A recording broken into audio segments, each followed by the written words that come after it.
చాలా ఆనందపడిపోయారంట కృష్ణ గారు. ఒక్కడో సినిమా మొత్తం ఫైనల్ అవుట్ చూసుకొని ఎంఎస్ రాజు అని ఒక మాట అన్నారు, మీ దాకా వచ్చింది లేదో తెలియదు. ఎంఎస్ రాజు నాకు జీవితంలో మర్చిపోలేని గిఫ్ట్ ఇచ్చాడు ఆ ఒక్కడో మూవీ చూసుకొని. ఆయనకి ఆ క్షణం అర్థమైంది తన కొడుకు సూపర్ స్టార్ రేంజ్కి వెళ్ళిపోయాడు ఈ సినిమాతో అని చెప్పేసి. నేను అలా ఎప్పుడు అనుకోనండి, కృష్ణ గారు ఆశీర్వాదం లేకుండా ఏది ఆ సినిమాకి జరిగి ఉండదు. ఫస్ట్ ఆయన కాళ్ళకి దండం పెట్టి ఈ సినిమా బాగా జరగాలండి అని చెప్పి కాళ్ళకి దండం పెట్టినండి నేను. At the same time Mahesh Babu అంటే ఒక మంచి ఫ్రెండ్ ఆ సినిమాలో. ఎన్ని జోకులు వేసేవాడు అంటే నా మీద, మామూలు జోకులు కాదు, నేను అది అలిగేవాడు కాదు, అలా నవ్వుతూ ఉండేవాడు అతను చూసి. నేనే దొరికాను బాబు నీకు, ఎన్ని జోకులు వేసేవాడు నా మీద. నేను ఇలా వెళ్ళంగానే అలా వేసేవాడు జోకు, నేను వింటా ఉండేవాడు. మళ్ళీ వెనక్కి తిరిగి వచ్చి ఏంటి వేసేవాడు, ఊరికేనండి. అలా చాలా సరదాగా, అంటే చాలా టఫ్ ఫిల్మ్ అయినా కూడా ఒక్కడు చాలా సరదాగా జరిగిపోయింది. బట్ ఒక్కడో సినిమాకి సంబంధించినంత వరకు గుణశేఖర్ గారు కథ రెడీ చేసుకున్నారు, మహేష్ బాబు గారు హీరో అని ఫిక్స్. అయితే ఆ సినిమాని తీసే దమ్మున్న, నేను ఈ వర్డ్ మళ్ళీ వాడుతున్నాను, మళ్ళీ చెప్తున్నానండి, సినిమా కథ రెడీ కాలేదు, మొత్తం కథ రెడీ లేదు. ఐడియా చెప్పారు నాకు, మహేష్ బాబు దగ్గర ఐడియా చెప్పారు. He had some confusion, story screen ప్లేలో హీ హ్యాడ్ సమ్ కన్ఫ్యూజన్. అంతకుముందు గుణశేఖర్ గారు కూడా చాలామంది రామోజీ ఫిల్మ్ సిటీలో రామోజీరావు దగ్గరికి కానీ లేకపోతే ఎంఎస్ రెడ్డి గారి దగ్గరికి వెళ్ళినప్పుడు ఇంత సెట్ వేయాలా లేదా అనే ఒక మీమాంసలో ఉన్నారు. కరెక్ట్. సో ఆ టైంలో తనకి ఎక్కడో నచ్చింది, ఎక్కడో ఇష్యూ కూడా ఉంది అనేది మహేష్ బాబు. నేను ఎన్ని ఫ్యాక్టర్స్ ఎక్కువ చెప్పలేదు నేను. చెప్పండి సార్, పర్లేదు చెప్పండి. చెప్పినప్పుడు అప్పుడు ఆయన కూడా వాళ్ళిద్దరు కలిసి అనుకున్నారంటే, ఒక ఎంఎస్ రాజు దేవిపుత్రుడు లాంటి సినిమా, ఫ్లాప్ సినిమా ఇచ్చినా కూడా, మీరు కొన్ని ఫ్లాపులు, నేను కొన్ని ఫ్లాపులు ఇచ్చినా కూడా మన ముగ్గురు కలిస్తే మంచిది అనేది వాళ్ళతో డిసైడ్ చేసుకున్నారు. మేము ముగ్గురు ఫ్లాప్ పీపుల్ కలిసి మళ్ళీ కలుస్తున్నాము అన్నప్పుడు నాకు మళ్ళీ ఒకరోజు ఇద్దరు కలిసి ఉండగా నాకు ఫోన్ చేశారు. ఫోన్ చేసి సార్ అని చెప్పి, మీరు రండి, ఇక్కడ బాబు మహేష్ బాబు ఇక్కడే ఉన్నాడు, ఒకసారి మాట్లాడదానండి అన్నాడు. నేను ఎక్కడో ఏదో వేరే పనిలో ఉన్నాను, నేను వేరే స్టోరీ కథ గురించి ఏదో ఆలోచించుకుంటున్నాను, ఏదో నీ స్నేహం అనుకుంటాను. నేను కార్ వేసుకుని, కార్ డ్రైవర్ లేడు, నేను కార్ డ్రైవ్ చేసుకు వెళ్ళిపోయాను. స్ట్రైట్గా పద్మాలకు వెళ్ళాను. పద్మాలకు వెళ్ళి కూర్చున్న తర్వాత మా మహేష్ చాలా ముక్తసరిగా మాట్లాడతాడు. బాగున్నారా, టిఫిన్ తిన్నారా, మంచినీళ్ళు, ఈ సీన్ ఉండదు అతని దగ్గర. స్ట్రైట్గా మన ముగ్గురు కలిసి సినిమా చేద్దామా అన్నాడు. అయిపోయింది. అదేంటే బాబు నాయన, నేను ఎలా పరిచయం అంటే, నాకు అంతకుముందు మహేష్ బాబు తను మెడ్రాస్లో ఎక్కడో ఆంధ్ర క్లబ్లో మేము కొంచెం లావుగా ఉండగా తెలుసు నాకు. తర్వాత నాకు పెద్ద పరిచయం లేదు. మురారి సినిమా నాకు బాగా హెల్ప్ అయింది సినిమా చూడడం. అది చూసి క్లైమాక్స్లో అతను ఇది చూసి సడన్గా కృష్ణ గారికి ఫోన్ చేశాను. ఈ ఇన్సిడెంట్ జరగకముందు ఇప్పుడు చేసి నేను వస్తానని చెప్పండి అని చెప్తే కృష్ణ గారు రమ్మన్నారు. వచ్చిన తర్వాత భలే నచ్చాడండి మీ అబ్బాయి, మురారిలో ఏం చేశాడు. రాజ్ కుమార్ చూశాను, ఓకే ఒక మంచి మెటీరియల్, యాక్టర్గా మంచి యాక్టర్ అండి, నేను ఎప్పటికైనా సినిమా చేద్దాం అని అప్పటి నుంచి అనుకుంటున్నాను నేను. ఓకే. అప్పుడు మహేష్ని కలిశాను.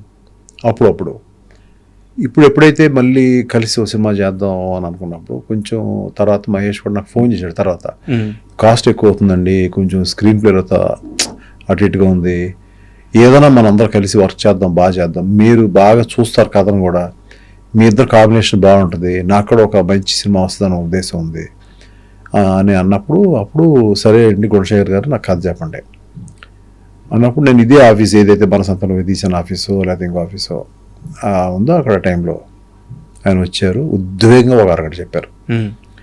చెప్పంగానే 10 నిమిషాలు బాగుందండి అన్న. బాగుందని తర్వాత మెల్లమెల్లగా ఒకేసారి చెప్తే బాగోదని మెల్లమెల్లగా 1-2 days టైం తీసుకుని, నాకు ఈ పోర్షన్ నచ్చలేదండి, ఈ పోర్షన్ నచ్చలేదు, ఇక్కడ కన్ఫ్యూజన్ ఉందండి, అక్కడ కన్ఫ్యూజన్ ఉందండి. ఈలో మహేష్ ఏంటి ఎలా ఉంది, మేము వస్తామని చెప్పి మేము ఇద్దరు కలిసి వెళ్ళాం. మళ్ళీ ఓకే వెళ్ళిన తర్వాత తను అన్నాడు, బాబు మేము మళ్ళీ కూర్చొని ఒక వారం 10 రోజులు టైం ఇవ్వు, మేము వస్తాం మళ్ళీ అని చెప్పి మేము ఇద్దరం కూర్చొని అందులో ఇష్యూస్ సాల్వ్ చేసాం మొత్తం ఎపిసోడ్స్ కంటే. ఓకే. ఇష్యూస్ అన్నీ ఆయన కూడా అప్పటికి ఒక మంచి సినిమాలు తీశాడు. ఆయన ఆడలేదు పక్కన పెడదాం. సో ఆయన కూడా విన్నాడు అన్నమాట. విన్నాడు. కొన్ని కూడా ఎక్కువ కూడా లేదండి ఇలా బాగుంటే బాగుంటుంది అన్నీ కూడా. సో దాన్ని స్లోగా మెల్లగా ట్రాక్ ఎక్కించి అక్కడి నుంచి నేను కూడా చెప్పాను, సార్ నేను ఇన్వాల్వ్ అవుతాను గట్టిగా, స్టోరీలో కూడా గట్టిగా ఇన్వాల్వ్ అవుతాను అని చెప్పాను. అక్కడి నుంచి ఆ సినిమా జరిగింది. అయితే ఒక్కడికి సంబంధించి ఒక చిన్న డౌట్, ఆ కొండారెడ్డి బుర్జు దగ్గర ప్రకాష్ రాజ్ గారిని కొట్టే షాటు సినిమా ఓపెనింగ్లోనే ఉండాలి యాక్చువల్గా, అయితే తర్వాత స్క్రీన్ ప్లేలో భాగంగా దాన్ని మార్చేశారు, నిజమేనా ఇది? నేను కథ విన్నప్పుడే చెప్పానండి, మీరు వేరే స్క్రీన్ ప్లే అనుకున్నారు, నేను అడిగింది అది యాక్చువల్గా బాగోదండి అంటే అన్నాడు, సార్ కొంచెం అమౌంట్ ఎక్స్ట్రా అవుతుంది, ఇది తీస్తాను అది తీస్తాను అన్నాడు. సార్ తీయండి మీ ఇష్టం అన్నాను. ఎందుకంటే వై షుడ్ వి, రేపు పొద్దు సినిమా చూస్తున్నారు చెప్పచ్చు కదా. కరెక్ట్. సినిమా మొత్తం అయిపోయిన తర్వాత ఈ చాలా ఎక్కువ ఖర్చు అయింది, లేకపోతే ఇంకోటి తర్వాత ఆయన గుణశేఖర్ గారు కూడా ఇంకా ఎక్కువ అయ్యేది. ఆయన పెట్టిన ఎఫర్ట్ మామూలుగా అయితే హేవర్ అయిపోతుంది సినిమా, అంటే ఎంత అవుతుందో ఎప్పుడెప్పుడు అవుతుందో తెలీదు. చాలా గ్రిప్గా చాలా ఆన్ టైం తీశారు, కరెక్ట్గా అనుకున్న బడ్జెట్ తీశారు ఆయన. దాని తర్వాత మళ్ళీ రష్ చూపించినప్పుడు నేను స్ట్రైట్గా చెప్పేశాను, సార్ అప్పుడు నేను చెప్తానో అదే మాటకి స్టిక్ అనే ఉంటున్నాను, నేను వర్కౌట్ అవుతుంది సార్ ఇది ఇంటర్నేషనల్ సినిమా సార్, అలా కాదు సార్ ఇలా కాదు సార్ అంటే, తర్వాత ఓ పని చేయండి సార్, మీకు నాకు ఇష్టలు మన పరుచూరు బ్రదర్స్ వాళ్ళు పెట్టి కూర్చోబెడదాం.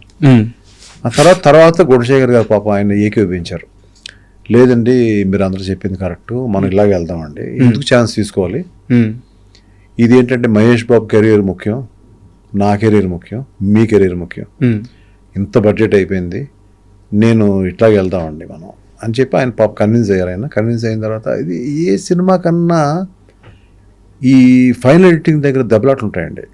అదేదో పర్సనల్ ఇదైతే కాదు, కొన్ని నేను తప్పు చెప్పేవాడిని, నేను కొన్ని తప్పు చెప్పినప్పుడు ఆయన అది కాదు సార్ ఇది బాగుంటుంది అని నన్ను కన్విన్స్ చేసిన రోజులున్నాయి.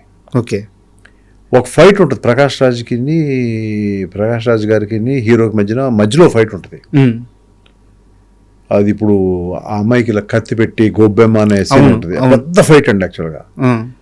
నేను చెప్పాను, సార్ గుణ గారు ఇది కరెక్ట్ కాదు గుణ, క్లైమాక్స్లోనే ఫైట్ ఉండాలి ఇద్దరికి, మధ్యలో ఫైట్ అయిపోయింది సినిమా, నేను ఇలా ప్లాన్ చేశాను సార్ అలా ప్లాన్ చేశాను అన్నాడు. కానీ ఆయన ఆలోచించాడు, ఆయన మెల్లగా ఆయన కూడా ఆలోచించాడు, ఎందుకు చెప్తున్నాడు ఇన్నిసార్లు ఎందుకు చెప్తున్నాడు అని చెప్పి ఆలోచించుకొచ్చి చెప్పారు, లేదు సార్ మీరు కరెక్టే అని చెప్పి వెంటనే పరుసు పెట్టిన పిలిపించి నేను సీన్ చెప్తాను సార్, ఆయనే చెప్పాడు సార్, నేను చెప్పలేదు. మనం we should able to inspire one maker sir. First బాగుంది బాగాలేదు చర్చ అంతే కదా, నేను కూడా బాగుంది బాగాలేదు అనేది ఎవరన్నా చెప్తాను కదా నాకు కూడా. అప్పుడు ఆ రోజు ఆయన కత్తిలో పెడతాడండి హీరో, ఆ అమ్మాయి అంటే పడి చచ్చిపోతున్నాడు, వద్దు చంపొద్దు అంటే అలా ఎస్కేప్ అయ్యాడని చెప్పాడు ఆయన. క్లాప్స్ కొట్టానండి. అంత పెద్ద ఫైట్ అవసరం లేదు ఇంకా. నేను వెంటనే ఇలా చెప్పాను, సార్ ఎక్స్ట్రాడనరీ ఉంది సార్ అని. అంత మదంలోంచి వచ్చిన సినిమా అండి అది. బా ఇందులో ఆయన చెప్పారా నేను చెప్పారా నేను కాదన్నానా ఇవన్నీ కాదండి, ఫైనల్గా మూవీ అండి, ఫైనల్ మూవీ కోసమే పోరాడుతూ ఉండే.